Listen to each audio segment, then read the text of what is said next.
This is your uterus, and this bottom part is called your cervix. So how do we ripen it, and why would we want to ripen it? Today we're going to talk about that. I'm going to show you some sweet avocados and talk about why a ripened cervix is so important before you go into labor. It's not just all about those numbers that they might tell you in the doctor's office.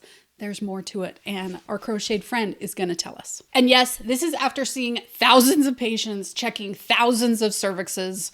I really am an expert on when a cervix is ripe and when it is not.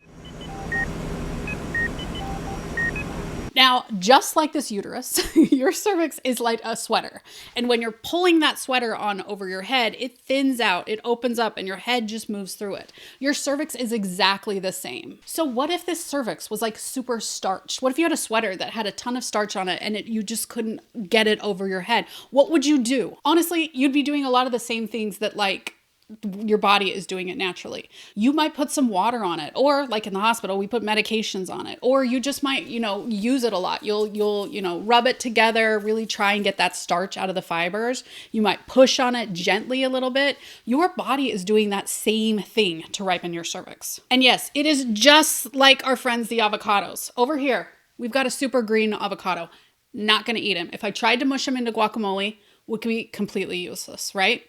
This guy, on the other hand, he's ripe and ready for my lunch. I'm so excited. We're right in avocado season right now.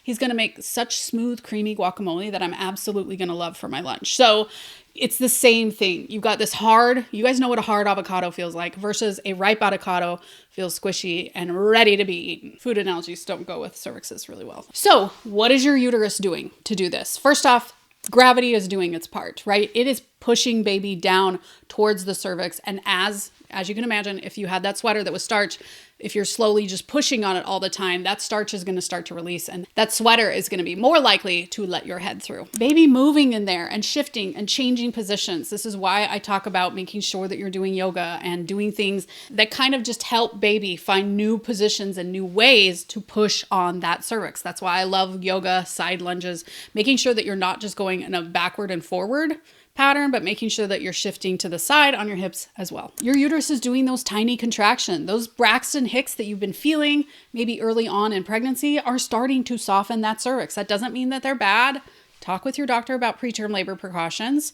But even those practice contractions that don't go somewhere, they're softening that cervix. Again, that's like you pushing down on the sweater to make it easier to get your head through. By the way, this is a real tight sweater that you can get your head through, but it's the best analogy that I have. And your body is actually putting hormones here to help it to soften. And in the hospital, if you come in and your cervix is hard, like this green avocado, there are medications that we can give your cervix, can't give the avocado, that will help it to soften and be ready to be eaten. Can we do that with avocados? If we can, tell me. But there is a real difference between this hard cervix versus this ripe one. And those medications in the hospital are things like misoprostol, Prostin gel, and Cervidil.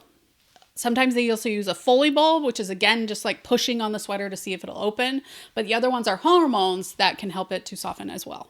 And all of these things are super important to get that cervix ready before we start pounding on it with real contractions, often done with Pitocin in the hospital, or if you're home, once you're into a good pattern of labor. We want a soft cervix because it makes it easier for baby's head to go down. Now, quick note, your cervix can soften very quickly, extremely quickly if you've already had another baby. But even if you haven't had a baby, within a few hours, your doctor might say your cervix is closed, thick, and high in the doctor's office. And then within 3 or 4 hours, with some light contractions, your cervix can soften up really quickly and be the ripe avocado. Oh, we love our analogies in medicine. So I don't want you to think that it can't happen if your cervix is closed, thick, and high and hard, like this avocado, but it can happen. I actually have a whole video on ways that you can soften your cervix that are proven through studies. I'm going to link it up above.